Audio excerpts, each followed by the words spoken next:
अब इनके होने से नहीं होता, लेकिन इनके डैमेज हो जाने से। आप सभी को पता होगा कैंसर क्यों होता है। कैंसर इसलिए होता है कि अगर पर्टिकुलर जगह पर बहुत ज़्यादा सेल डिवीज़न हो जाता है, वो कैंसर का रूप ले लेता है, ठीक ना। तो इसी चक्कर में क्या होते हैं कि इनके अंदर कभी इक्विलिब्रियम स्टेट मेंटेन हो ही नहीं पाती, और यही कारण होता है कि हमारे नर्व्स में इम्पल्सेस क्रिएट होते हैं। सोडियम आपके ब्रेन में कम हो गया तो यही कारण होता है कि आपको चक्कर आते हैं। उनको इसलिए सबसे पहले पिलाया जाता है नींबू पानी का घोल, ठीक है, जिसमें कि नींबू चीनी पानी मिला करके दे दिया जाता है उनको पीने के लिए, जिससे क्या बढ़ता है, जिससे सोडियम लेवल बढ़ता है। हाय हेलो वेलकम है आप सभी का हमारे इस न्यू वीडियो लेक्चर में। तो आज के इस वीडियो लेक्चर में हम डिस्कस करने वाले हैं about the animal nervous system, ठीक ना। तो ये बेसिकली हमारा सेकंड पार्ट है, ठीक ना। I mean control and coordination का सेकंड लेक्चर है, और फर्स्ट वाला लेक्चर जिसमें कि मैंने बहुत अच्छे से मतलब कि इंट्रोडक्शन आपको कराया था नए नए टर्म से, ठीक ना। तो अगर आपने उस वीडियो लेक्चर को नहीं देखा है तो प्लीज़ उसको देख लीजिएगा, जिसका लिंक आपको आई बटन में मिल जाएगा, डिस्क्रिप्शन बॉक्स में मिल जाएगा, उसके बाद मतलब कि इंड स्क्रीन में भी मिल जाएगा, ठीक है ना। वहाँ से आप उस लेक्चर को देख लीजिएगा। अगर आप उस लेक्चर को देख चुके हैं तो वेलकम है आप सभी का इस लेक्चर में, ठीक है। तो चलिए आज के डिस्कशन को हम स्टार्ट करते हैं विद सम इंपॉर्टेंट फैक्ट्स, जो कि आपको थोड़ा सा नया लगेगा। मैं यहाँ पे डिस्कस करने वाला हूँ अबाउट द कुछ नए टर्म जो कि आपको 10th में नहीं मिलेंगे, और लेकिन NTSC या कॉम्पिटेटिव एग्जाम के लेवल से बहुत इंपॉर्टेंट है और पूछे जा सकते हैं कभी कभी, ठीक ना।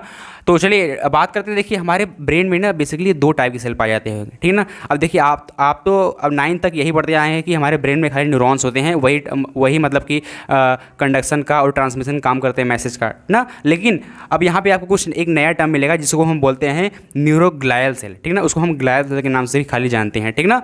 तो न्यूरॉन तो होते हैं हमारे ब्रेन में, लेकिन एक हमारा सेल होता है जिसको हम बोलते हैं ग्लायल सेल। अब देखिए ग्लायल सेल वो सेल होते हैं जो डिवाइड करते हैं, ठीक ना। अब 9th में आपने क्या पढ़ा था? 9th में आपने पढ़ा था कि जो न्यूरॉन्स होते हैं वो डिवाइड नहीं करते ना, वो डिवाइड नहीं करते, लेकिन जो ये हमारे ग्लायल सेल है ना, ये हमारे ब्रेन में डिवाइड करते हैं, ठीक है ना। हमारे ब्रेन में न्यूरॉन नहीं डिवाइड करते, लेकिन हमारे ग्लायल सेल डिवाइड करते हैं, और यही कारण होता है कि हमारे ब्रेन में कैंसर होता है, ठीक ना। अब इनकी ये हैं, इसकी वजह से नहीं होता। अरे भाई ये बहुत ही इंपॉर्टेंट सेल होते हैं, ये हमारे 50% ज़्यादा मतलब ब्रेन में इनका अमाउंट होता है, ठीक ना। ये हमारे ब्रेन में क्या मतलब कि प्रोटेक्शन का काम करते हैं, ठीक ना। इनके अंदर 4-5 सेल पाए जाते हैं, एपिडाइमल, उसके बाद एस्ट्रोसाइट पाए जाते हैं, 3-4 टाइप के सेल पाए जाते हैं जो कि हमारे ब्रेन को प्रोटेक्ट करने में काम आते हैं, ठीक ना। अगर यही नहीं रहेंगे तो हमारे न्यूरॉन सुरक्षित नहीं रह पाएंगे, ठीक है ना। तो ये बहुत इंपॉर्टेंट है। और देखिए अब मैंने आपको बताया कि यहाँ पे आपको थोड़ा सा अजीब लगा होगा, जो कि मैंने आपको बताया कि हमारे ब्रेन में कैंसर का कारण यही होते हैं। अब इनके होने से नहीं होता, लेकिन इनके डैमेज हो जाने से होता है। क्योंकि आप सभी को पता होगा कैंसर क्यों होता है। कैंसर इसलिए होता है कि अगर पर्टिकुलर जगह पर बहुत ज़्यादा सेल डिवीज़न हो जाता है, वो कैंसर का रूप ले लेता है। जैसा कि अगर आपको एग्जांपल बताऊं, जो तंबाकू खाने वाले लोग होते हैं, जो गुटखा खाते हैं, उनके मुंह में कहीं पर देखो होगे, आपके पान की दुकान पर जाओगे, वहाँ पर डिब्बे पे तंबाकू के डिब्बे पे वहाँ पे चित्र में छपा रहता है ना, इनके यहाँ पे पूरा ऐसा फूला रहता है, वहाँ पर बहुत सारे सेल मतलब कि निकले हुए होते हैं ना, बहुत मतलब टिश्यू पूरा भरे हुए होते हैं, कैंसर का रूप ले, बहुत ही मतलब भद्दा दिखता है पूरा ना। तो ऐसा कैंसर इसलिए रूप ले लेता है क्योंकि बहुत ज़्यादा unlimited number of cell division हो जाते हैं वहाँ पे, और वो कैंसर का अल्टीमेटली रूप ले लेते हैं। लेकिन हमारे ब्रेन में ऐसा होता ही नहीं है, ठीक है, क्योंकि वहाँ पे न्यूरॉन्स पाए जाते हैं, और न्यूरॉन डिवीज़न नहीं करते, लेकिन ये हमारे डिवीज़न तो करते हैं ग्लायल सेल। ग्लायल सेल अगर डैमेज हो जाएंगे, ठीक ना, इनको डिवीज़न करना है, और ये बहुत ज़्यादा डिवीज़न कर लेते हैं। कभी कभी जब बहुत ज़्यादा डिवीज़न कर लेते हैं तो ये कैंसर का रूप ले लेते हैं, और जब कैंसर का रूप ले लेंगे तो अल्टीमेटली ऑब्वियस सी बात है, ये हमारे न्यूरॉन्स को भी डैमेज करेंगे। ये तो डैमेज खुद होंगे और हमारे न्यूरॉन्स को भी डैमेज करेंगे, ठीक ना। तो यही कारण होता है कि हमारे ब्रेन में भी कैंसर हो जाता है, जिसको बोलते हैं हम ब्रेन ट्यूमर। इसको अगर हम अदर बायोलॉजिकल भाषा में बात करें, इसको हम बोलते हैं ग्लायोमास बोलते हैं, ठीक ना। तो आई होप आपको इतना पता हो गया। तो न्यूरोग्लायल सेल, उसके बाद हमारे न्यूरॉन सेल, ठीक ना। आपको ये पता हो गया ये हमारे 50% ज़्यादा होते हैं। उसके बाद न्यूरॉन्स होते हैं, ये इलेक्ट्रिकल इम्पल्स प्रोवाइड करते हैं, इसी से हमारा मतलब कंडक्शन और ट्रांसमिशन मैसेज का होता है, ठीक ना। तो आई होप आपको इतना पता हो गया। अब देखिए बात करते हैं types of neuron on the basis of process ना। अब प्रोसेस के बेस पर न्यूरॉन के टाइप कितने होते हैं? देखिए एक तो हमारा होता है ए पोलर, दूसरा हमारा होता है यूनिपोलर, तीसरा हमारा होता है बायोपोलर, उस चौथा हमारा होता है मल्टीपोलर। एक और होता है जिसको बोलते हैं सूडोपोलर, लेकिन उसके बारे में हम डिस्कस नहीं करेंगे, वो तो बहुत ज़्यादा एक्स्ट्रा हो जाएगा, वो क्लास 11th या 12th की बातें हैं, ठीक ना। तो देखो ए पोलर में क्या होता है? ए पोलर देखिए कुछ ऐसा सेल होता है जिसमें कि आपको खाली सेल बॉडी मिलेगी, ठीक है, साइटॉन खाली आपको मिलेगा, आपकी उसको मतलब कि आपको एक्सॉन नहीं मिलेगा। देखिए जब एक्सॉन नहीं है तो वहाँ पे ये सब नहीं मिलेंगे, यहाँ सब साइनेटिक नर्व्स, ये टर्मिनल नहीं मिलेंगे आपको ना, खाली आपको सेल बॉडी मिलेगी। इसके अंदर जो भी पाया जाएगा, ठीक है, इसके अंदर जो भी पाया जाएगा नीजल ग्रेन्यूल वो तो अलग सी बात ही है, ठीक ना। अब देखिए ये हमारे क्या होते हैं, ये हमारे सिलेंट्रेटा, सबसे पहले सिलेंट्रेटा से शुरुआत हुए, सिलेंट्रेटा, ठीक है ना। आपने I hope diversity living organism मेरे क्लास 9 के लेक्चर को आपने फॉलो किया होगा, तो मैंने आपको बताया था वहाँ पे सिलेंट्रेटा क्या होता है, नहीं तो आप गूगल सर्च कर लीजिएगा, ठीक है ना। अगर इसके बारे में बताया थोड़ा सा वीडियो लेक्चर लंबा हो जाएगा, लेकिन आप इसको याद कर लीजिए, सिलेंट्रेटा में ये पाए जाते हैं, ठीक है ना। उसके बाद यूनिपोलर न्यूरॉन क्या होते हैं, यूनिपोलर न्यूरॉन हमारे एम्ब्रियो में पाए जाते हैं। एम्ब्रियो आपको पता ही होगा, हमने रिप्रोडक्शन के जब रिप्रोडक्शन लेक्चर हमने पढ़ रहे थे, ठीक है ना, उसके बारे में हम बात किए थे, ठीक है ना। एम्ब्रियो के बारे में बात, एम्ब्रियो क्या होता है बेसिकली, एम्ब्रियो वो होता है जो हमारे गैमेट होते हैं ना, गैमेट अगर फर्टिलाइज हो जाते हैं तो वो क्या होते हैं, जब मतलब सेल डिवीज़न होने लगते हैं तो एम्ब्रियो बना लेते हैं। फिर एम्ब्रियो क्या बनता है, फीटस बनता है। फीटस के बाद वो क्या बनता है, एक बेबी का रूप लेता है, ठीक है ना। तो एम्ब्रियो वही होता है, ये फर्टिलाइज एग होते हैं, ठीक ना। तो अब देखिए ये हमारे किस में पाए जाते हैं, ये यूनिपोलर हमारे एम्ब्रियो में पाए जाते हैं। उसके बाद हमारे आता है एक हमारा बाईपोलर। अब बाईपोलर क्या होता है, बाईपोलर में अब देखिए यहाँ पर इसके पास साइटोन तो होता है, इसके पास एक्सॉन भी होता है, ठीक ना। साइटोन भी है लेकिन एक्सॉन भी है इसके पास ना, इसके पास एक्सॉन नहीं था लेकिन इसके पास एक्सॉन है। अब इसके पास देखिए इसके पास साइटोन भी है, और यहाँ पे दो जगह से मतलब कि आपको मतलब कि अलग अलग टाइप के मतलब कि सेफ मिलेंगे आपको एक्सॉन, ठीक है ना। लेकिन इसमें टर्मिनल नोब ये सब नहीं होते, हालांकि कनेक्ट होते हैं, लेकिन इस तरीके से मतलब कि इनका जो शेप होता है ना। तो ये हमारे रेटिना में पाया जाता है, रेटिना आँखों जो रेटिना होती है ना वहाँ पे पाए जाते हैं, और ऑल फैक्ट्री नो पे पाए जाते हैं। ऑल फैक्ट्री नो मतलब आपको पता ही होगा, जो हमारे सुनने में काम आते हैं, ये डायरेक्ट ब्रेन से कनेक्ट होते हैं ना। तो ये हमारे बायोपोलर न्यूरॉन हमारे रेटिना में पाए जाते हैं और ऑल फैक्ट्री नर्व्स में पाए जाते हैं, ठीक ना। उसके बाद हमारा चौथा होता है मल्टीपोलर। मल्टीपोलर आप जैसे कि हमारे ब्रेन में भी जितने सेल पाए जाते हैं, जो कि मतलब कि बहुत सारे जो नए टाइप के डेवलप सेल हैं, डेवलप ऑर्गेनिज्म हैं, उनके अंदर ये मल्टीपोलर न्यूरॉन पाए जाते हैं, ठीक है ना। अब इसके बारे में बात करते हैं। देखिए अब इसके एकदम स्ट्रक्चर एकदम डिटेल में बात करेंगे। ये हमारा क्या है, सबसे पहले यहाँ डिस्कस करते हैं ना। तो ये हमारे सेल बॉडी है, ठीक है ना, इसको साइटोन भी बोलते हैं अदर लैंग्वेज में, ठीक। तो देखिए इसके अंदर बहुत सारे छोटे छोटे आपको क्या दिख रहे हैं, नीजल ग्रेन्यूल या नीजल बॉडी इसको बोलते हैं, ठीक ना। और नीजल ग्रेन्यूल नीजल बॉडी में क्या पाए जाते हैं, इसके अंदर का ध्यान से देखो, इलेक्ट्रॉन माइक्रोस्कोप के अंदर इसको देखोगे ना, इसके अंदर राइबोसोम्स पाए जाते हैं, राइबोसोम्स, ठीक है ना। उसके बाद RER, ठीक है ना, रफ एंडोप्लाज्मिक रेटिकुलम, ये पाए जाते हैं इनके अंदर, ठीक। तो अब देखिए, और बेसिकली यहाँ पे ये क्या करते हैं, इनका तो पाए तो जाते हैं, लेकिन इनका काम क्या है, पाए तो जाते हैं, इनका काम यही होता है कि ये मतलब कि कुछ ऐसे केमिकल बनाते हैं जो कि मतलब कि काम आते हैं ट्रांसमिशन मैसेज करवाने में, ठीक ना। अभी इसके बारे में बात करेंगे, अगर फर्दर लेक्चर में इसके बारे में बात करेंगे ना। उसके बाद हमारे ये होता है हमारे डेंड्राइट, ठीक है ना। डेंड्राइट क्या होते हैं, जो कि एक न्यूरॉन दूसरे न्यूरॉन से जहाँ पे कनेक्ट होता है उसको हम डेंड्राइट बोलते हैं, ठीक। उसके बाद देखिए अब यहाँ पे सेल बॉडी हो गई और नीजल ग्रेन्यूल डेंड्राइट। उसके बाद ये हमारा जितना यहाँ से यहाँ तक है, यहाँ से यहाँ तक देखिए ऐसे करके ऐसे यहाँ किया ना, ये पूरा क्या होता है, इसको हम बोलते हैं एक्सॉन बोलते हैं, ठीक ना। अब एक्सॉन हो गया, देखिए यहाँ पर जो ऐसा होता है इसको हम बोलते हैं एक्सॉन हिल्ला बोलते हैं, ठीक ना। अब देखिए अब यहाँ पे आपको जो ऊपर वाला सबसे पहले दिख रहा है, ऊपर, इसको हम बोलते हैं ऊपर, इसको हम बोलते हैं, क्या बोलते हैं, इसको हम बोलते हैं स्वान सेल। देखिए यहाँ पे लिखा हो ना स्वान सेल, ठीक है ना। ये पूरा, ये रेड वाला ब्लैक वाला, ठीक है ना, पूरा ये एक चीज़ है। उसके बाद ये अंदर जो है, जो कि मैंने ऐसे किया है, वो अलग चीज़ है, ठीक है ना। जो ये पूरा रेड वाला आपको दिख रहा है, ठीक है ना, ये हमारा होता है स्वान सेल। स्वान सेल क्या करता है, एक पर्टिकुलर टाइप का लिपिड प्रोवाइड करता है। लिपिड क्या करते हैं कि बनाता है, जिसको हम बोलते हैं माइलिन शीट, ठीक है ना। ये अंदर जो आपको दिख रहा है ऐसे मैं भरा हूँ, ये इसका नाम क्या है, माइलिन शीट, ठीक है। अब माइलिन शीट क्या करता है, माइलिन शीट मैसेज को ट्रांसमिशन कराने में हेल्प करता है, और ये मतलब कि हर एक न्यूरॉन में पाए जाते हैं, ठीक ना। ये नहीं होंगे तो जान लो तो मुश्किल होता है मैसेज को कंडक्शन कराना, ठीक ना। अब उसके बाद देखिए, अब इनका जो ऊपर वाला जो मतलब कि मेम्ब्रेन है, ये इनका क्या नाम है, स्वान सेल का जो ऊपर वाला मेम्ब्रेन, इसको हम बोलते हैं न्यूरोलेमा। क्या बोलते हैं, न्यूरोलेमा।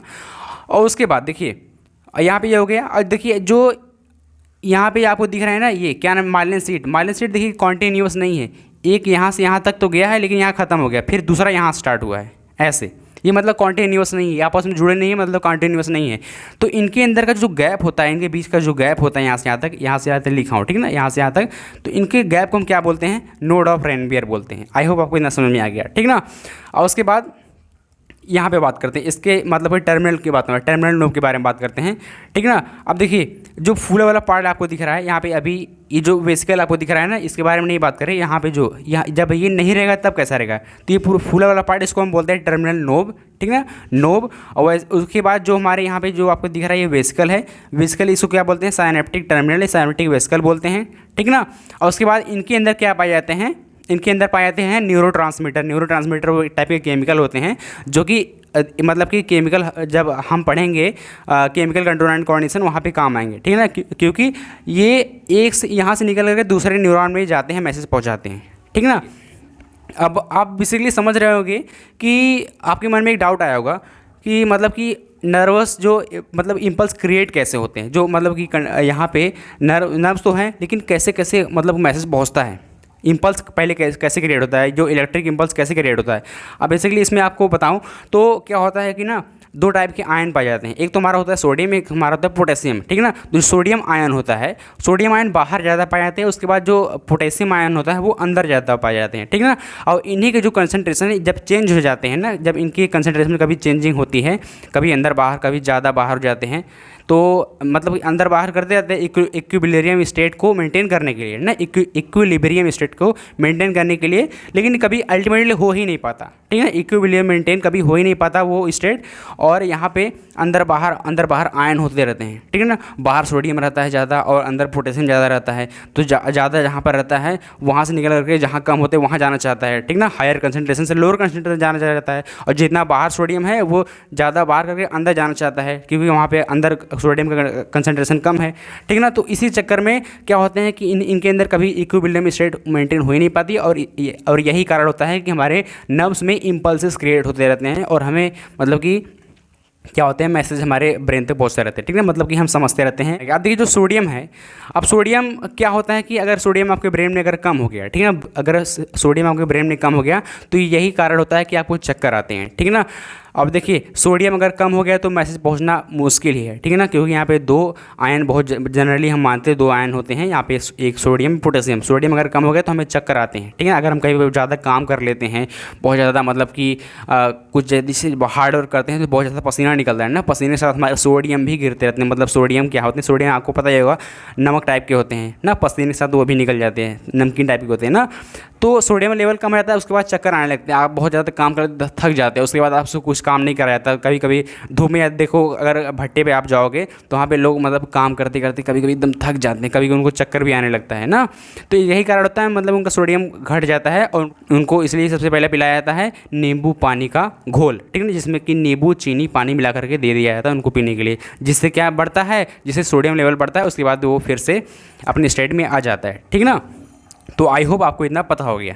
अब बात करते हैं कि टाइप्स ऑफ न्यूरॉन। देखिए TN मतलब क्या है, types of neuron on the basis of function, ठीक है ना। अभी हमने पढ़ा कि types of neuron on the basis of process के बेसिस पे, लेकिन अब हम पढ़ रहे हैं फंक्शन के बेसिस पे टाइप्स ऑफ न्यूरॉन। वो दोनों कौन से हैं, वो एक हमारा है सेंसरी न्यूरॉन और दूसरा है हमारा मोटर न्यूरॉन। तो अब बात करते हैं हमारे सेंसरी न्यूरॉन और मोटर न्यूरॉन क्या होता है। सेंसरी न्यूरॉन क्या होता है, इसका सबसे पहले डेफिनेशन पढ़ते हैं कि these neuron serves to transport the message and message obtained by the sense organ to the brain and spinal cord, ठीक है ना। तो ये क्या करते हैं, ये अगर मान लीजिए कोई इफेक्टर है, ठीक है ना, इफेक्टर है, यहाँ पे डिस्कस करते हैं। देखिए यहाँ पे मैं लिखा भी हूँ, यहाँ पे रिसेप्टर है, ठीक है ना, रिसेप्टर है। सबसे पहले इसको स्टिमुलस मिला, स्टिमुलस क्या होता है, सबसे पहले इसको कॉज मिला, कॉज कोई इसको मान लो टच किया, ठीक है ना, तो ये रिसेप्ट किया, मतलब उसको मतलब उस मैसेज को लिया, और ये जो मैसेज को ले जाने का CNS तक, मतलब कि सेंट्रल नर्वस सिस्टम तक ले जाने का जो काम करता है वो उसको बोलते हैं सेंसरी न्यूरॉन बोलते हैं, ठीक ना। जैसे मान लीजिए मैं यहाँ पे खड़ा हूँ, कोई मुझे यहाँ टक से मार दिया, तो यहाँ से मेरे ब्रेन तक जो मैसेज जो लेके जाएगा उसको हम बोलते हैं सेंसरी न्यूरॉन, ठीक है ना। अब जब ब्रेन पहुँच गया, अब मैं कुछ रिस्पॉन्स तो करूँगा ही। अब मेरे जब रिस्पॉन्स जब ब्रेन से जब डिसाइड होगा कि अब मुझे ये रिस्पॉन्स करना है, अब वो जो मैसेज है, रिस्पॉन्स वाला जो मैसेज है, वो जो वहाँ से लेके जाता है उस इफेक्टर को मारने के लिए, मेरा रिस्पॉन्स जो है उसको हम बोलते हैं मोटर न्यूरॉन, ठीक है ना। आई होप आपको बात समझ में आ गई। जैसा कि कोई मार दिया आपको, ठीक है, वो मतलब सबसे पहले आपको स्टिमुलस मिली, तब कोई मार दिया, तो यहाँ पे सेंसरी न्यूरॉन आपके ब्रेन तक ले गई, और ब्रेन ने डिसाइड किया कि मुझे भी इसको मारना है, तो यहाँ से मोटर न्यूरॉन आपको जाएंगी, उसको भी मार देंगे। लो भाई हो गया, मतलब कि तू मुझे मारे मैं भी मार दिया। तो ये काम होता है हमारा सेंसरी मोटर न्यूरॉन का। अब मोटर न्यूरॉन का हम यहाँ पे डिफिनेशन पढ़ लेते हैं कि this neuron carry and command the message from the CNS to muscle to the body, ठीक है ना। यहाँ से क्या करते हैं, ये हमारे न्यूरॉन से क्या करते हैं, जो न्यूरॉन या कर सकते हैं CNS से क्या करते हैं, मैसेज ले जाते हैं हमारे बॉडी तक लेके जाते हैं पूरे, ठीक ना। तो आई होप आपको इतना समझ में आ गया सेंसरी न्यूरॉन और मोटर न्यूरॉन क्या होते हैं, उसके बारे में हम बात कर लिए। और आपको कुछ बचा नहीं है ना? हाँ, पूरे तरीके से आज का जो लेक्चर है हमने इसको डिस्कस कर लिया है। तो आई होप आपको जो ये लेक्चर है ये वाला बहुत ज़्यादा पसंद आया होगा, बहुत नई नई चीज़ें आपको सीखने को मिली होंगी। तो अगर आपको कुछ भी पता है, नई चीज़ें अगर समझ में आई होंगी, ठीक है ना, नई चीज़ें अगर आपको सीखने को मिलेंगी इस वीडियो में, तो प्लीज़ एक लाइक जरूर कर देना। उसके बाद अगर आपने हमारे चैनल पर नए आए विजिट कर रहे हो, ठीक है, नए विजिट कर रहे हो, तो प्लीज़ सब्सक्राइब कर लेना, ऐसे ही नए नए फर्दर मतलब कि अमेजिंग लेक्चर्स को पाने के लिए, फ्री लेक्चर्स को पाने के लिए, ठीक है। और हाँ, और अगर आपके इस लेक्चर से रिलेटेड कोई डाउट है तो आप हमारे टेलीग्राम ग्रुप ज्वाइन कर सकते हैं, या आप डायरेक्टली इंस्टाग्राम हमारे डाउट कर सकते हैं। वहाँ पे आपको PDF सोल्यूशन भी मिल सकता है और आपको वीडियो सोल्यूशन भी मिल सकता है। और अगर इस लेक्चर का PDF चाहते हैं तो आप हमारे डिस्क्रिप्शन मतलब कि आप हमारे कमेंट बॉक्स में एक कमेंट कर दीजिएगा, उसके बाद आपको मिल जाएगा, ठीक ना। तो आई होप आपको लेक्चर अच्छा लगा, तो प्लीज़ वीडियो को लाइक कर देना, शेयर कर देना दोस्तों को। तो मिलते हैं अपने नेक्स्ट वीडियो में। Take care of yourself. Jai Hind, जय भारत।